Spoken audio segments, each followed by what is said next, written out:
खास प्रोग्राम यहीं पर रोक रहे हैं। इस बीच सीधा आपको तस्वीरें दिखाएंगे। सोमनाथ मंदिर के शिलान्यास के लिए, पार्वती जी के भी मंदिर के शिलान्यास के लिए कार्यक्रम रखा गया है। प्रधानमंत्री बोल रहे हैं, सीधा सुनेंगे। बहुत समय से प्रतीक्षारत हैं। मैं अनुरोध करूंगा हमारे सम्माननीय प्रधानमंत्री महोदय से कि वे आज के उत्सव को साकार करें और रिमोट के द्वारा विभिन्न घटकों के लोकार्पण अथवा शिलान्यास का कार्यक्रम संपन्न करें।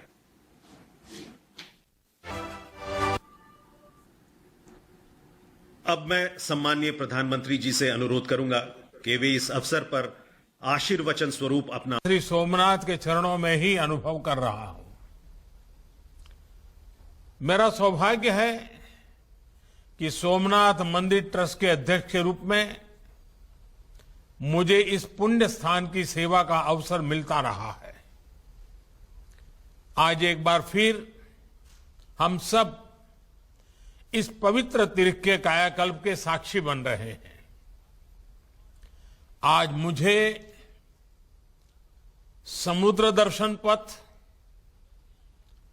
सोमनाथ प्रदर्शन गैलरी और जीर्णोद्धार के बाद नए स्वरूप में जूना सोमनाथ मंदिर के लोकार्पण का सौभाग्य मिला है। साथ ही आज पार्वती माता मंदिर का शिलान्यास भी हुआ है।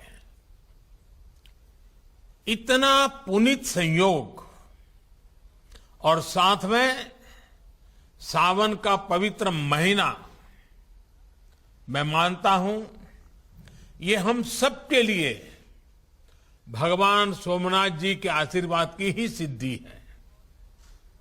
मैं इस अवसर पर आप सभी को, ट्रस्ट के सभी सदस्यों को और देश विदेश में भगवान सोमनाथ जी के करोड़ों भक्तों को बधाई देता हूं।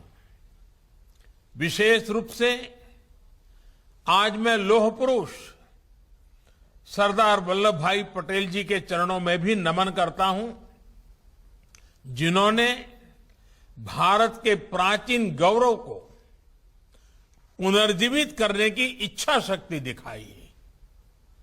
सरदार साहब सोमनाथ मंदिर को स्वतंत्र भारत की स्वतंत्र भावना से जुड़ा हुआ मानते थे।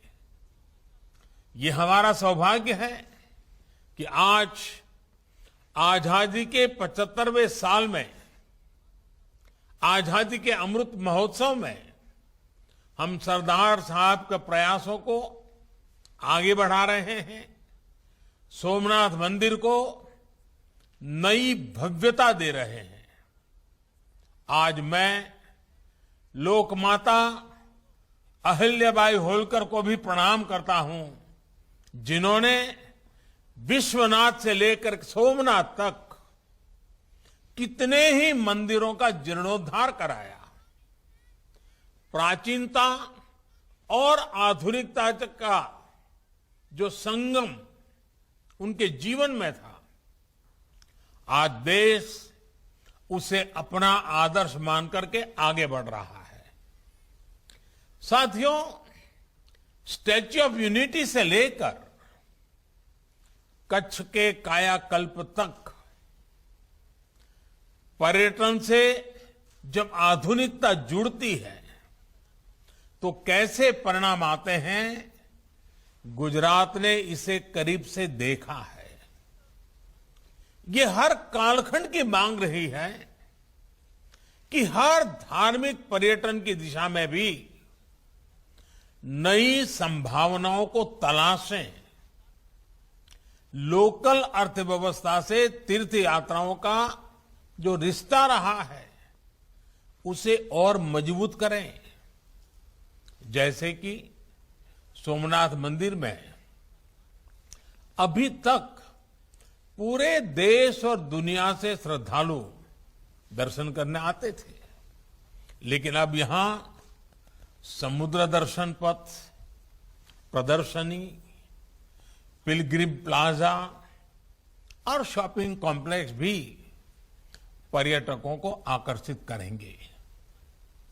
अब यहां आने वाले श्रद्धालु जूना सोमनाथ मंदिर के भी आकर्षक स्वरूप का दर्शन करेंगे, नए पार्वती मंदिर का दर्शन करेंगे। इससे यहां नए अवसरों और नए रोजगार का भी सृजन होगा और स्थान की दिव्यता भी बढ़ेगी। यही नहीं, प्रोमनेड जैसे निर्माण से समुद्र के किनारे खड़े हमारे मंदिर की सुरक्षा भी बढ़ेगी। आज यहां सोमनाथ एग्जीबिशन गैलरी का लोकार्पण भी हुआ है। इससे हमारे युवाओं को, आने वाली पीढ़ी को उस इतिहास से जुड़ने का, हमारी आस्था को उसके प्राचीन स्वरूप में देखने का, उसे समझने का एक अवसर भी मिलेगा। साथियों, सोमनाथ तो सदियों से सदाशिव की भूमि रही है और हमारे यहां शास्त्रों में कहा गया है, शम करोति सह शंकरः, अर्थात जो कल्याण को, जो सिद्धि को प्रदान करे वो शिव है। ये शिव ही है जो विनाश में भी विकास का बीज अंकुरित करते हैं, संहार में भी सृजन को जन्म देते हैं। इसलिए शिव अविनाशी है, शिव अव्यक्त है और शिव अनादि है। और इसलिए तो शिव को अनादि योगी कहा गया है। इसलिए शिव में हमारी आस्था हमें समय की सीमाओं से परे हमारे अस्तित्व का बोध कराती है, हमें समय की चुनौतियों से जूझने की शक्ति देती है। और सोमनाथ का ये मंदिर हमारे इस आत्मविश्वास का एक प्रेरणा स्थल है।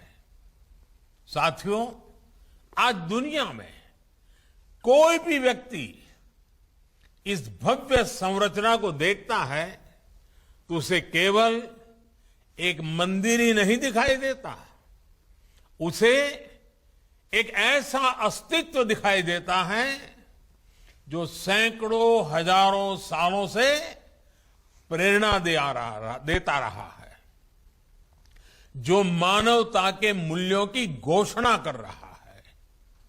एक ऐसा स्थल जिसे हजारों साल पहले हमारे ऋषियों ने प्रभास क्षेत्र यानी प्रकाश का, ज्ञान का क्षेत्र बताया था और जो आज भी पूरे विश्व के सामने ये आह्वान कर रहा है कि सत्य को असत्य से हराया नहीं जा सकता, आस्था को आतंक से कुचला नहीं जा सकता। इस मंदिर को सैकड़ों सालों के इतिहास में कितनी ही बार तोड़ा गया, यहां की मूर्तियों को खंडित किया गया, इसका अस्तित्व मिटाने की हर कोशिश की गई, लेकिन इसे जितनी भी बार गिराया गया वे उतनी ही बार उठ खड़ा हुआ। इसलिए भगवान सोमनाथ मंदिर आज भारत ही नहीं, पूरे विश्व के लिए एक विश्वास है और एक आश्वासन भी है। जो तोड़ने वाली शक्तियां हैं, जो आतंक के बलबूते साम्राज्य खड़ा करने वाली सोच है, वो किसी कालखंड में कुछ समय के लिए भले हावी हो जाए, लेकिन उसका अस्तित्व कभी स्थायी नहीं होता। वो ज्यादा दिनों तक मानवता को दबाकर नहीं रख सकती। ये बात जितनी तब सही थी जब कुछ आतताई सोमनाथ को गिरा रहे थे, उतनी ही सही आज भी है जब विश्व ऐसी विचारधाराओं से आशंकित है। साथियों, हम सभी जानते हैं सोमनाथ मंदिर की पुनर्निर्माण से लेकर भव्य विकास की ये यात्रा केवल कुछ सालों या कुछ दशकों का परिणाम नहीं है। ये सदियों की दृढ़ इच्छा शक्ति और वैचारिक निरंतरता का परिणाम है। डॉक्टर राजेंद्र प्रसाद जी, सरदार वल्लभ भाई पटेल और कमा मुंशी जैसे महानुभावों ने इस अभियान के लिए आजादी के बाद भी कठिनाइयों का सामना किया, लेकिन आखिरकार 1950 में सोमनाथ मंदिर आधुनिक भारत के दिव्य स्तंभ के रूप में स्थापित हो गया। कठिनाइयों के सौहार्दपूर्ण समाधान की प्रतिबद्धता के साथ आज देश और आगे बढ़ रहा है। आज राम मंदिर के रूप में नए भारत के गौरव का एक प्रकाशित स्तंभ भी खड़ा हो रहा है। साथियों, हमारी सोच होनी चाहिए इतिहास से सीखकर वर्तमान को सुधारने की, एक नया भविष्य बनाने की। इसलिए जब मैं भारत जोड़ो आंदोलन की बात करता हूं तो उसका भाव केवल भौगोलिक या वैचारिक जुड़ाव तक सीमित नहीं है।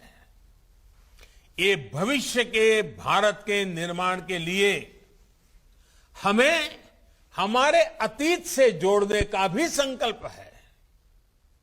इसी आत्मविश्वास पर हमने अतीत के खंडहरों पर आधुनिक गौरव का निर्माण किया है, अतीत की प्रेरणाओं को संजोया है।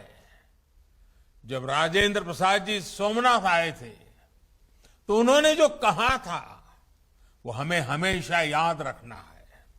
उन्होंने कहा था, सदियों पहले भारत सोने और चांदी का भंडार हुआ करता था। दुनिया के सोने का बड़ा हिस्सा तब भारत के मंदिरों में ही होता था। मेरी नजर में सोमनाथ का पुनर्निर्माण उस दिन पूरा होगा जब इसकी नींव पर विशाल मंदिर के साथ ही समृद्ध और संपन्न भारत का भव्य भवन भी तैयार हो चुका होगा। समृद्ध भारत का वो भवन जिसका प्रतीक सोमनाथ मंदिर होगा।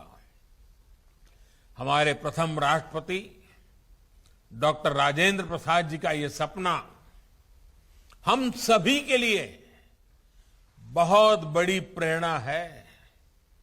साथियों, हमारे लिए इतिहास और आस्था का मूल भाव है सबका साथ, सबका विकास, सबका विश्वास और सबका प्रयास।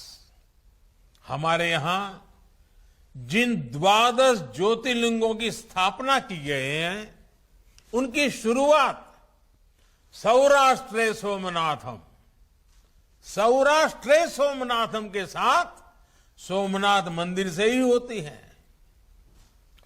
पश्चिम में सोमनाथ और नागेश्वर से लेकर पूरब में बैद्यनाथ तक, उत्तर में बाबा केदारनाथ से लेकर दक्षिण में भारत के अंतिम छोर पर विराजमान श्री रामेश्वर तक, ये 12 ज्योतिर्लिंग पूरे भारत को आपस में पिरोने का काम करते हैं।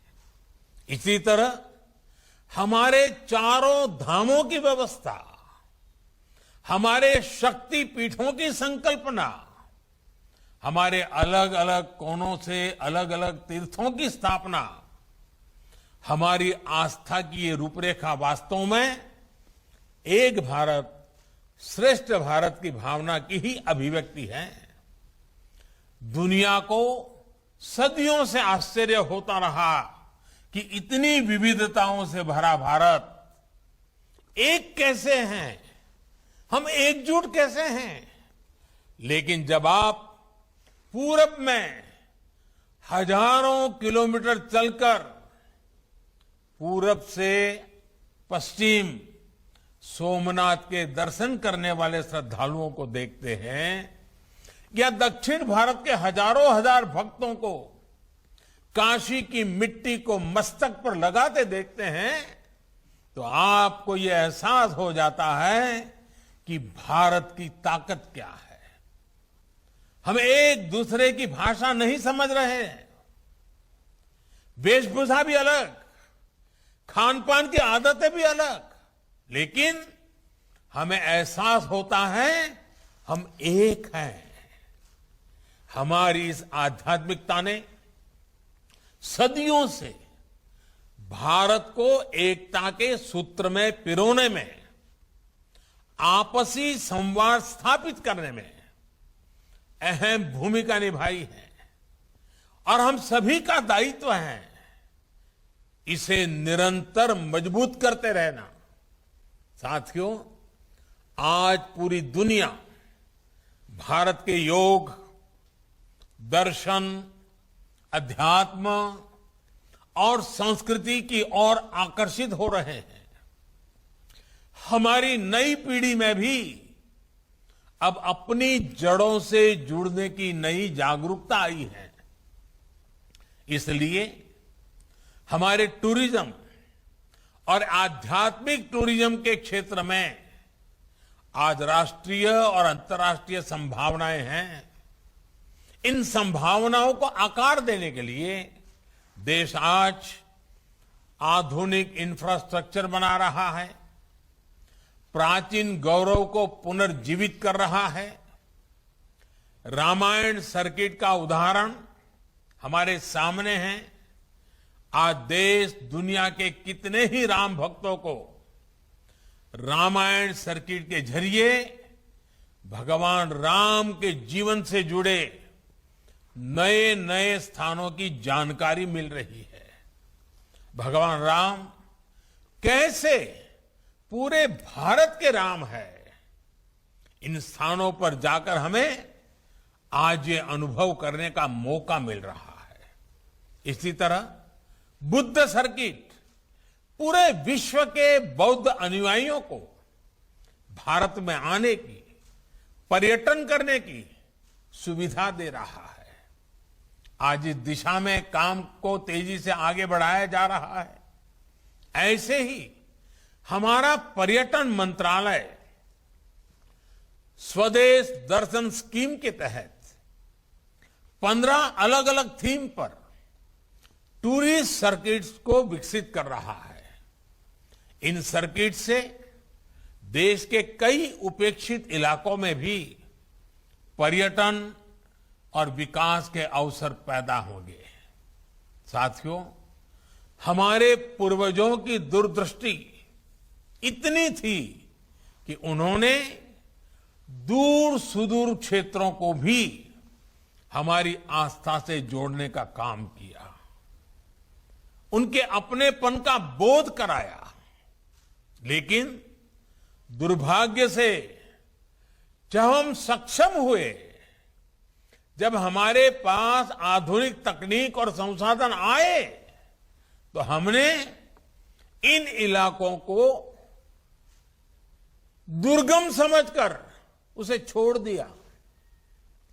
हमारे पर्वतीय इलाके इसका बहुत बड़ा उदाहरण है। लेकिन आज देश इन पवित्र तीर्थों की दूरियों को भी पाट रहा है। बाबा केदारनाथ का विकास हो या उत्तराखंड में 4 धाम यात्रा के लिए कठिन पहाड़ों में टनल और हाईवेज का निर्माण हो, वैष्णो देवी मंदिर के आसपास विकास हो या पूर्वोत्तर तक पहुंच रहा हाईटेक इंफ्रास्ट्रक्चर हो, आज देश में अपनों से दूरियां सिमट रही है। इसी तरह 2014 में देश ने इसी तरह तीर्थ स्थानों के विकास के लिए प्रसाद स्कीम की भी घोषणा की थी। इस योजना के तहत देश में करीब करीब 40 बड़े तीर्थ स्थानों को विकसित किया जा रहा है, जिनमें 15 प्रोजेक्ट्स का काम पूरा भी कर लिया गया है। गुजरात में भी 100 करोड़ से ज्यादा के 3 प्रोजेक्ट्स पर प्रसाद योजना के तहत काम चल रहा है। गुजरात में सोमनाथ और दूसरे टूरिस्ट स्पॉट्स और शहरों को भी आपस में जोड़ने के लिए कनेक्टिविटी पर विशेष ध्यान दिया जा रहा है। कोशिश ये कि जब पर्यटक एक जगह दर्शन करने आए तो दूसरे पर्यटक स्थलों तक भी जाएं। इसी तरह देश भर में 19 आइकॉनिक टूरिस्ट डेस्टिनेशन की पहचान कर आज उन्हें विकसित किया जा रहा है। ये सभी प्रोजेक्ट्स हमारी टूरिस्ट इंडस्ट्री को आने वाले समय में एक नई ऊर्जा देंगे। साथियों, पर्यटन के जरिए आज देश सामान्य मानवी को न केवल जोड़ रहा है बल्कि खुद भी आगे बढ़ रहा है। इसी का परिणाम है कि 2013 में देश travel and tourism competitiveness index में जहां 65 स्थान पर था, 65th, वहीं 19 में 34 स्थान पर आ गया, 34th। अंतर्राष्ट्रीय पर्यटन को बढ़ावा देने के लिए देश ने इन 7 सालों में कई नीतिगत फैसले भी किए हैं, जिनका लाभ देश को आज हो रहा है। देश ने e visa regime, visa on arrival जैसी व्यवस्थाओं को आगे बढ़ाया है और वीजा की फीस को भी कम किया है। इसी तरह टूरिज्म सेक्टर में हॉस्पिटैलिटी के लिए लगाने वाले जीएसटी को भी घटाया गया है। इससे टूरिज्म सेक्टर को बहुत लाभ होगा और कोविड के प्रभावों से उभरने में भी मदद मिलेगी। कई फैसले पर्यटकों के इंटरेस्ट को ध्यान में रखकर भी किए गए हैं, जैसे कि कई पर्यटक जब आते हैं तो उनका उत्साह एडवेंचर को लेकर भी होता है। इसे ध्यान में रखते हुए देश ने 120 माउंटेन पीक्स को भी ट्रैकिंग के लिए खोला है। पर्यटकों को नई जगह पर असुविधा ना हो, नई जगहों की पूरी जानकारी मिले, इसके लिए भी प्रोग्राम चलाकर गाइड्स को ट्रेन किया जा रहा है। इससे बड़ी संख्या में रोजगार के अवसर भी बन रहे हैं। साथियों, हमारे देश की परंपराएं हमें कठिन समय से निकलकर तकलीफ को भूलकर आगे बढ़ने की प्रेरणा देती है। हमने देखा भी है, कोरोना के इस समय में पर्यटन लोगों के लिए उम्मीद की किरण है। इसलिए हमें अपने पर्यटन के स्वभाव और संस्कृति को लगातार विस्तार देना है, आगे बढ़ाना है और खुद भी आगे बढ़ना है। लेकिन साथ ही हमें ये भी ध्यान रखना है कि हम जरूरी सावधानियां, जरूरी बचाव का पूरा ख्याल रखें। मुझे विश्वास है इसी भावना के साथ देश आगे बढ़ता रहेगा और हमारी परंपराएं, हमारा गौरव आधुनिक भारत के निर्माण में हमें दिशा देती रहेगी। भगवान सोमनाथ का हम पर आशीर्वाद बना रहे, गरीब से गरीब का कल्याण करने के लिए हम में नई नई क्षमता, नई नई ऊर्जा प्राप्त होती रहे, ताकि सर्व के कल्याण के मार्ग को हम समर्पित भाव से सेवा करने के माध्यम से जन सामान्य के जीवन में बदलाव ला सके। इन्हीं शुभकामनाओं के साथ आप सभी को बहुत बहुत धन्यवाद। जय सोमनाथ। तो प्रधानमंत्री नरेंद्र मोदी को अभी आप सुन रहे थे। 30 करोड़ की लागत से ये जो मंदिर तैयार होगा, सोमनाथ मंदिर, आज अहम और खास दिन। आज के दिन भक्तों के लिए एक बड़ा दिन जाहिर तौर पर, क्योंकि ऐतिहासिक सोमनाथ मंदिर है और जिससे कई प्रथाएं जुड़ी हैं, कई कहानियां जुड़ी हैं। अब इसी कड़ी में प्रधानमंत्री मोदी ने सोमनाथ मंदिर में नए प्रोजेक्ट की शुरुआत की है। वर्चुअली वो जुड़े थे और जिस तरह से दुनिया आतंकवाद से परेशान है, तो इस दौरान प्रधानमंत्री नरेंद्र मोदी ने न केवल मंदिर का शिलान्यास किया, बल्कि इसके अलावा भी कई और बातें बोली। आतंकवाद को लेकर भी उन्होंने बोला कि आतंकवाद से दुनिया परेशान है। साथ ही सोमनाथ मंदिर के इतिहास को भी उन्होंने बताया कि कई बार इस मंदिर को तोड़ा गया, इसके अस्तित्व को मिटाने की जो कोशिश है वो की गई, और आस्था को आतंक से लेकिन कुचला नहीं जा सकता। दुनिया आज भी आतंक से परेशान है। कुछ अहम बातें, बड़ी बातें आपको बता रहे हैं जो प्रधानमंत्री मोदी ने इस दौरान कही। सबका साथ, सबके विकास की बात को एक बार उन्होंने फिर दोबारा से दोहराया।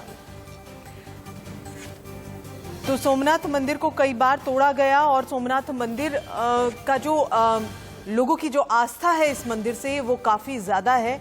पुराना मंदिर है सोमनाथ मंदिर, और एक अहम और खास दिन जिसको आज सभी ने देखा। प्रधानमंत्री खुद इस दौरान वर्चुअली जुड़े और इस मंदिर का शिलान्यास जो है वो किया गया। और तस्वीरें आप देख सकते हैं, तस्वीरों में किस तरह से इस मंदिर का शिलान्यास किया गया। चूंकि कोरोना काल है और ऐसे में सुरक्षा व्यवस्था को भी देखते हुए जो है वर्चुअली प्रधानमंत्री जुड़े और उन्होंने आधारशिला शिलान्यास किया।